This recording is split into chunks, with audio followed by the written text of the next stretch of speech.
L'agnotologie, par exemple, donc on a parlé du tabac, de l'environnement, a également été appliquée à l'industrie de l'agroalimentaire de manière brillante, et on continue à avoir des centres de recherche à ce sujet. Les cosmétiques aussi. Les gens se méfient plus, grâce à ces travaux-là, de l'agroalimentaire, de ce qu'ils mangent, de ce qu'ils avalent, de ce qui va dans leur estomac, ou de ce qu'ils se mettent sur la figure, mais par contre pas du tout de l'industrie de l'habillement. Il n'y a pas d'études, donc s'il n'y a pas d'études, il n'y a pas de questions, s'il n'y a pas de questions, il n'y a pas de connaissances, donc il n'y a pas de remise en cause.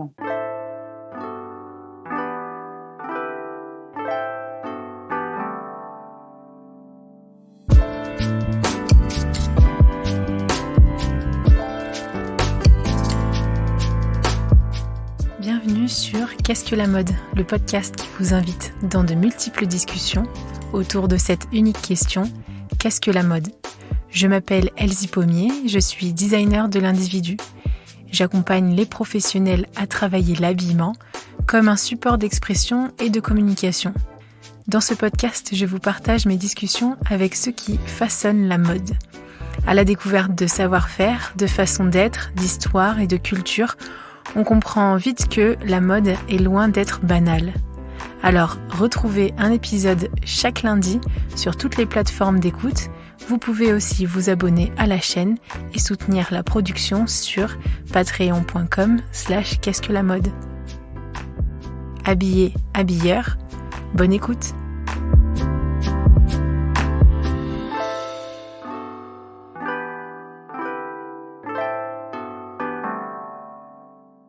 Bonjour chères auditrices et auditeurs, bonjour Audrey. Bonjour Elsie. Ça fait vraiment plaisir à nouveau de te recevoir. Il y a toujours des nouveaux, donc je refais les présentations. Audrey Millet est chercheure, Marie Curie à l'Université d'Oslo. Elle est aussi auteure, entre autres, de 2 livres qui sont sortis en juillet 2020. Fabriquer le désir, histoire de la mode de l'Antiquité à nos jours, chez Belin. Et le dernier, en mars 2021, le livre noir de la mode, création, production, manipulation, qui est sorti aux éditions Les Pérégrines. Merci de venir ici, à nouveau sur Qu'est-ce que la mode ? Et on s'est dit aujourd'hui qu'on allait parler concept, ou plutôt mécanique active, dans pas mal de secteurs, dont celui de l'industrie textile. Et face à celui-ci, on va parler science, un domaine de recherche aussi émergent, l'agnotologie. Avez-vous déjà entendu parler de fake news ? Toi, Audrey, t'en as déjà entendu parler un petit peu ? Je pense comme tout le monde. Je pense aussi. Fake news ou info fallacieuse, un fox ou info fallacieuse. En anglais, ça passe toujours un peu mieux. On aime bien notre franglais et c'est toujours plus cool. Mais en fait, si on revient à la définition même, c'est assez violent quand même. C'est des informations diffusées dans le but de manipuler ou de tromper le public. Donc c'est pas une simple rumeur. Et puis la mode, l'industrie textile, de l'habillement, elle n'en est pas moins préservée. Alors on voudrait parler de ces fake news et de l'agnotologie. Je le répète parce que c'est un mot un peu nouveau, un peu compliqué. D'ailleurs, Audrey, qu'est-ce que c'est ? Alors l'agnotologie, il ne faut pas en avoir peur de ce mot. Alors, dès qu'on sait l'écrire, on sait le prononcer, comme beaucoup de mots. En fait, ça vient du grec agnosis et ça signifie ne pas savoir. Donc c'est un peu différent quand même de la fake news, parce que la fake news, c'est une nouvelle, une information qui est fausse. De fait, on a dit une grosse connerie. L'agnotologie, c'est ce lieu dans la production scientifique, intellectuelle, littéraire, où on ne sait pas. C'est quelque chose qu'on ne sait pas. Cette science, ce morceau de science a été inventé par un historien des sciences. Voilà. Donc c'est toute une équipe en fait d'historiens des sciences et des techniques qui travaillent là-dessus. Robert Proctor, qui a publié dès 1995 des ouvrages dessus. Donc qu'est-ce que l'agnotologie ? C'est en fait un chercheur qui va étudier la production culturelle de l'ignorance, c'est-à-dire comment on va produire pseudo-scientifiquement l'ignorance, le doute et la désinformation. À l'échelle culturelle. Donc je répète, l'étude de la production culturelle de l'ignorance. C'est une science. Ça fait partie des sciences. Actuellement, c'est aussi surtout une méthodologie pour les intellectuels. Alors qui est beaucoup plus répandue aux États-Unis, parce qu'aux États-Unis, en fait, il y a des centres de recherche tous les 15 kilomètres. Le pays est énorme. Donc, on peut multiplier les différents types de recherche et différentes thématiques. et beaucoup moins quand même en Europe. D'ailleurs, c'est un terme qui n'est pas connu du CNRTL, donc le Centre national de ressources textuelles et lexicales, qui est un outil mis en place par le CNRS. Donc, d'où ça vient, en fait ? C'est Robert Proctor, qui est en fait un historien du tabac, vraiment un intellectuel en histoire des sciences, qui a édité un ouvrage collectif, Agnotologie, dont on n'a jamais entendu en gros parler en France. Il y a 2 personnes qui sont au courant, et qui se demandent comment et pourquoi nous ne savons pas ce que nous ne savons pas. C'est-à-dire pourquoi il y a des choses qui ne sont pas étudiées, même si à un moment on en a parlé une fois, on s'est questionné sur une problématique. Comment ça se fait qu'on n'a pas cherché à répondre à cette question et qu'on est passé par d'autres questions pour tourner autour de la question première? Donc, cette science, pour Robert Proctor, a pour but de produire de l'ignorance sur toute la population. Donc, il y a aussi une sociologie de l'ignorance qui existe, une politique de l'ignorance. Cette discipline a une histoire, et elle a été d'abord étudiée par les historiens du tabac, au moment où on commençait à se demander si le tabac et tout ce qu'il y avait dans les cigarettes était dangereux pour la santé, et notamment le lien avec le cancer du poumon, entre autres. Et lorsqu'on a posé cette question, des scientifiques ont débarqué, et je vais déguiner à scientifique, et ont par exemple publié des articles à l'apparence sérieuse, expliquant que, je cite, ceci est véridique, les cancers du poumon étaient plus nombreux lorsque vous étiez né en mars, ou les cancers du poumon étaient plus nombreux lorsque vous étiez chauve. On trouve d'autres excuses, on met l'attention sur autre chose. Or, l'ignorance, c'est le pouvoir. L'ignorance, c'est le pouvoir, mais en même temps, on pourrait très bien se dire moins j'en sais, mieux je me porte.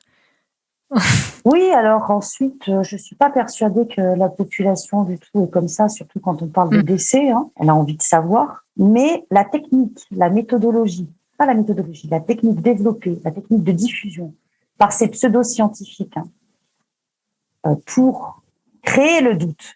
Mais le cancer du poumon, ça arrive aussi plus aux chauves et plus à ceux qui sont nés en mars. Où on n'est pas sûr, ça pourrait être aussi l'alimentation d'ailleurs. Cette technique-là, en fait, elle est quand même hyper bien rodée et ils ont eu des moyens extrêmement puissants, des relais extrêmement puissants pour diffuser leurs idées, leurs fausses idées. Donc, comment on crée le doute ? Comme toute science, il y a une méthodologie. Et la méthodologie, comme tu aimes bien le dire, du pas tout à fait faux. Et comme tu le disais aussi, c'est basé sur des études scientifiques. Voilà, alors des études pseudo-scientifiques, mais surtout qui ont des grands relais, par exemple sur des sites internet qui ne ressemblent pas à des sites internet de complotistes, qui sont bien montés, et on l'a énormément vu aux États-Unis, des scientifiques qui ont écrit ces informations du doute, mais des scientifiques qui appartenaient aux plus grandes institutions, donc avec un sacré CV. Techniquement, on doit les croire, on y croit. Et en fait, ils ont trouvé plusieurs méthodes pour attaquer. Donc là, on est dans des livres vraiment des années 90. On a attaqué d'abord le tabagisme et ses risques sur la santé, également le réchauffement climatique. Donc, ils ont fait du trou de la couche d'ozone. On a tous entendu des conneries pareilles. Quelque chose qui n'existe pas.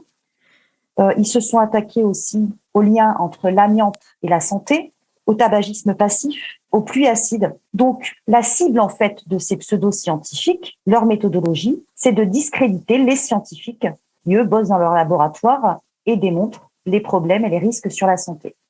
Donc, on crée des combats en interne dans le milieu dit scientifique. Et comme la cible de ces scientifiques, c'est justement la science pour la discréditer, il fallait que leur stratégie repose fortement sur des scientifiques. Alors, pour le coup, prêts à tenir le fusil et à appuyer sur la gâchette, vraiment. Guidés par des avocats d'affaires et évidemment des experts en communication. On sait que ça vient de propagande et du livre d'Edward Bernays, évidemment. Propaganda. Voilà. Du coup, justement, quels sont les acteurs ? Parce qu'on a parlé scientifique, on a parlé très rapidement de métiers de communication.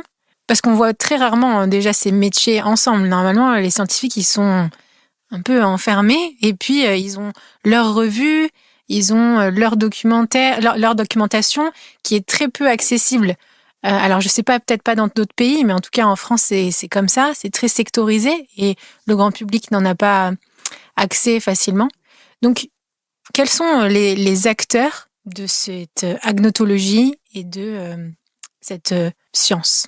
Alors, on a donc les scientifiques, c'est-à-dire que ceux qui produisent des informations pour détourner du véritable problème. Ils ont leur doctorat, ils ont publié un peu partout dans des super revues scientifiques de catégorie A+, comme on dit, donc relues à l'aveugle, avec correction, tout ça. On a, et là je suis les travaux de Naomi Oreskes, qui est tout à fait excellente, un professeur à Harvard.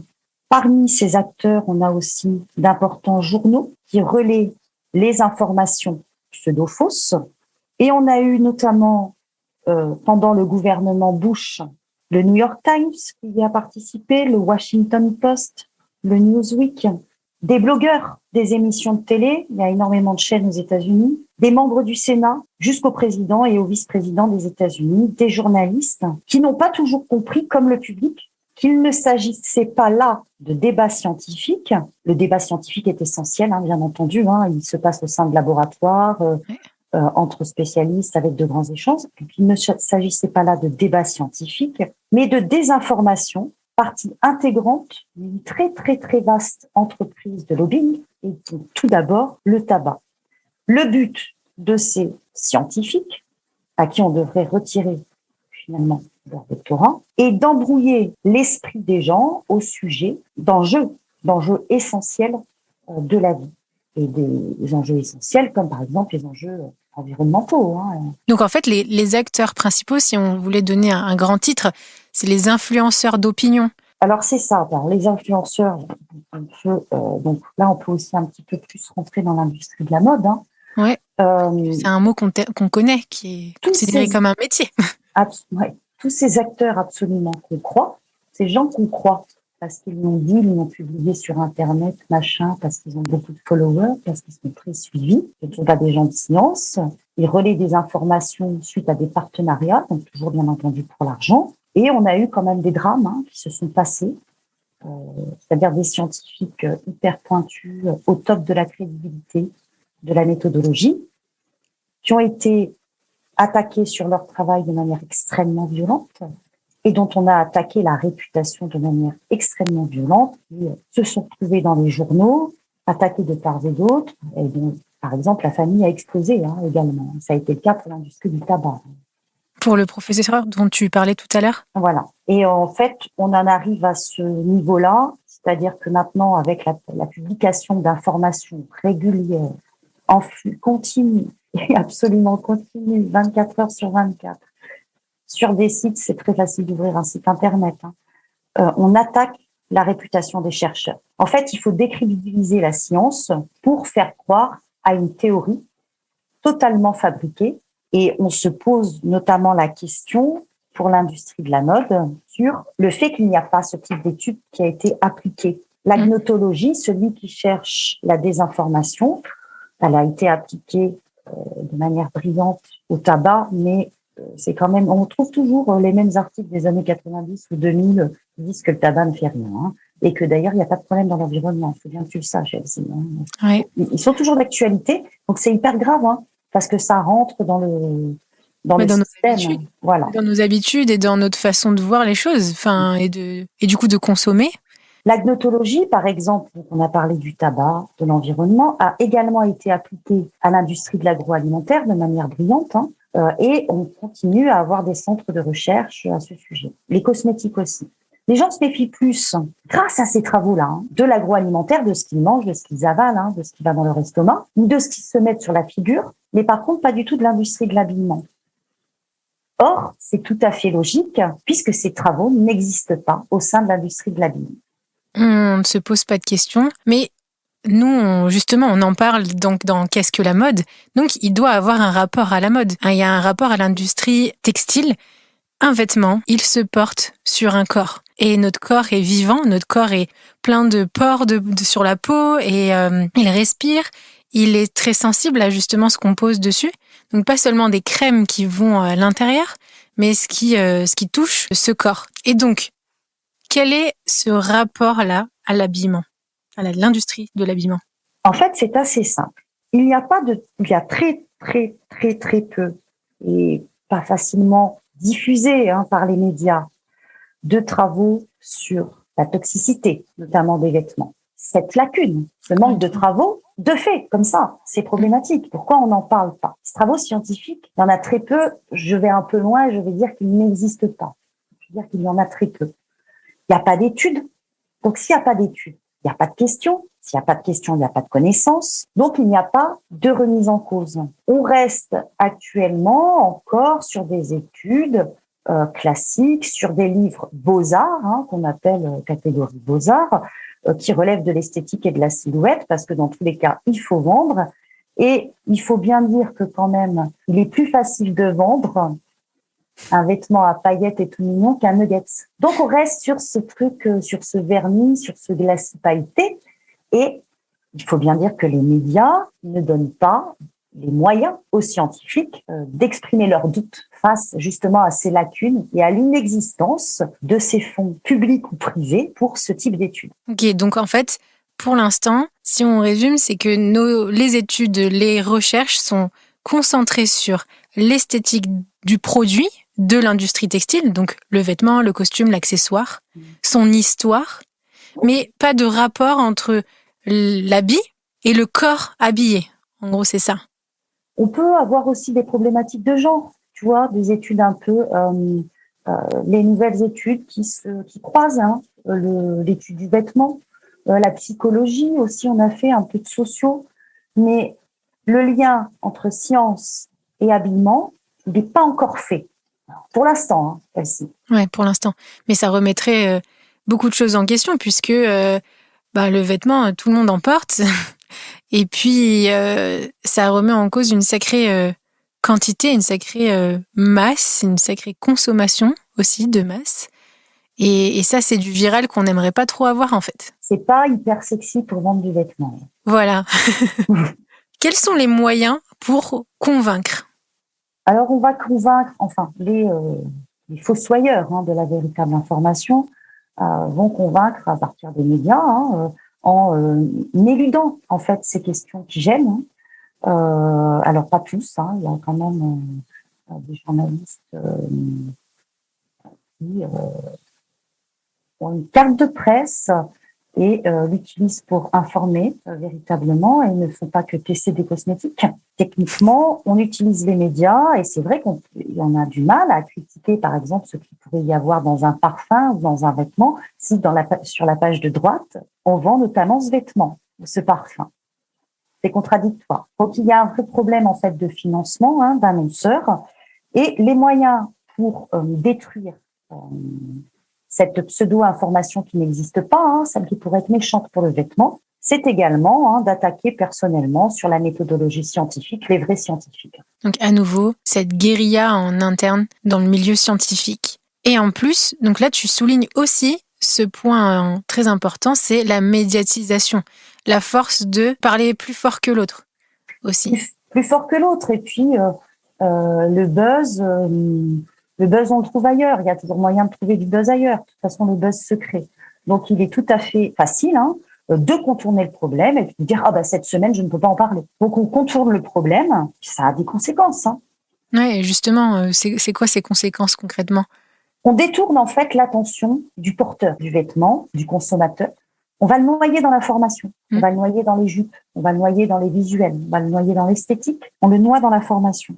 Mais le consommateur, il faut aussi qu'il arrive à se raccrocher à quelque chose, c'est qu'il y a des scientifiques. Alors évidemment, vu qu'ils ne sont pas publicisés, c'est compliqué pour lui de les trouver. Puis à la fois, c'est pas son job d'aller chercher, qu'on soit bien d'accord, on est censé lui donner l'information. Et rappeler ce qu'est un scientifique, c'est quand même une personne qui ne va pas choisir l'argent. Un scientifique, c'est quelqu'un qui va appliquer avec rigueur des idées, des méthodes scientifiques et qui va faire passer ses opinions absolument pas dans son article, quoi. C'est pas son job, quoi. Lui, il analyse, il décrit et il en tire les conclusions qui sont possibles de tirer ou des hypothèses, quoi. Alors, il y a toujours aujourd'hui, à cause de cette désinformation, un scepticisme scientifique. Oui, mais est-ce qu'il est vraiment scientifique? On comprend les gens. Ouais. Puisque des charlatans nous ont expliqué clairement que le tabac, ça faisait pas de mal. Donc, comment croire? Alors, il faut multiplier les sources. Mais alors ça, on l'entend souvent.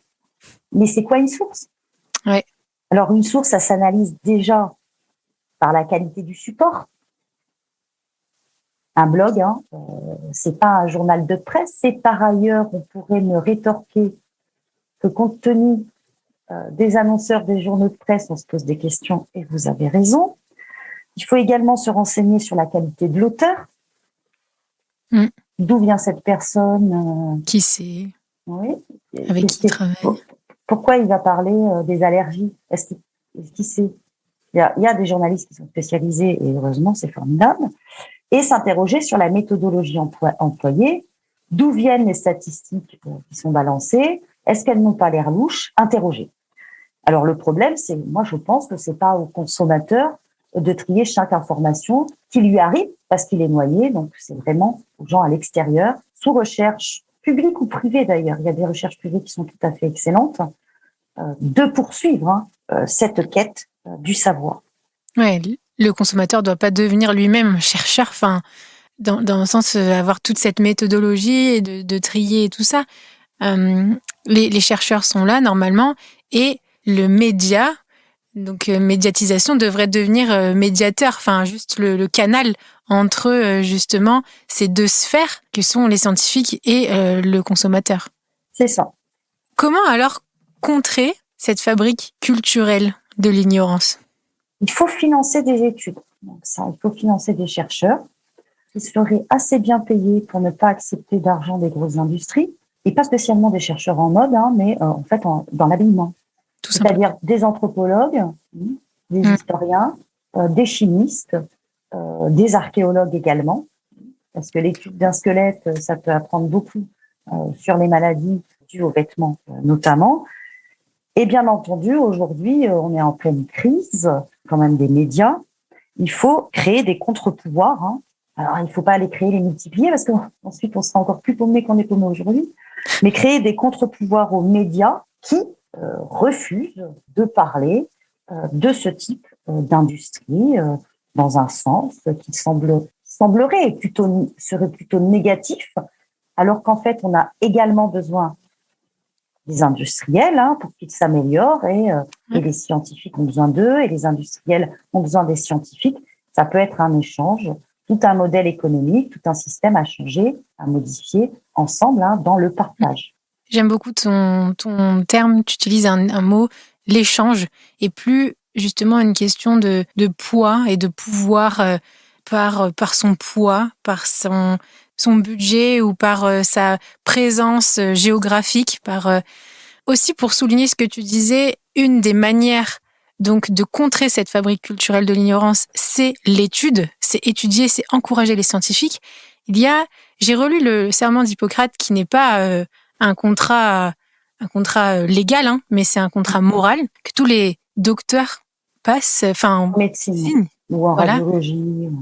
Exactement. Et donc c'est marqué: je donnerai mes soins à l'indigent et à quiconque me le demandera. Je ne me laisserai pas influencer par la soif du gain ou à la recherche de la gloire.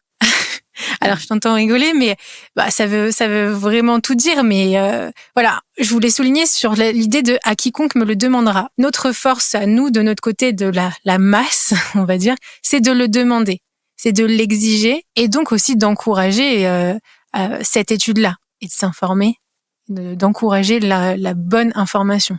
Oui, puis c'est respecter le public.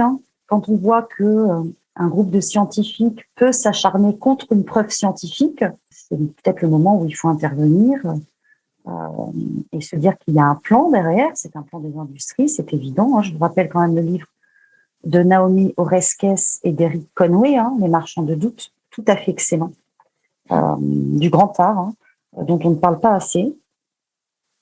Cette histoire, c'est l'histoire d'une bataille contre les faits. Il y a des faits. Lorsque les scientifiques se battent contre les faits, pour vendre du doute, eh bien, ils sont juste devenus des financiers. Merci pour ce point d'exclamation. C'est même pas un point final, c'est un point d'exclamation.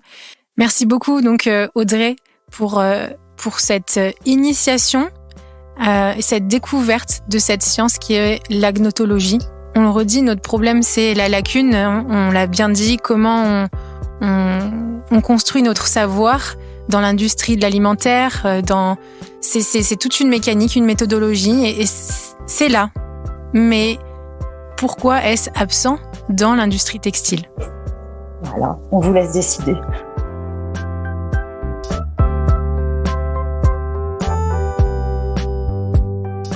Si ce podcast vous plaît, parlez-en autour de vous et partagez votre avis signé de quelques étoiles sur Apple Podcast.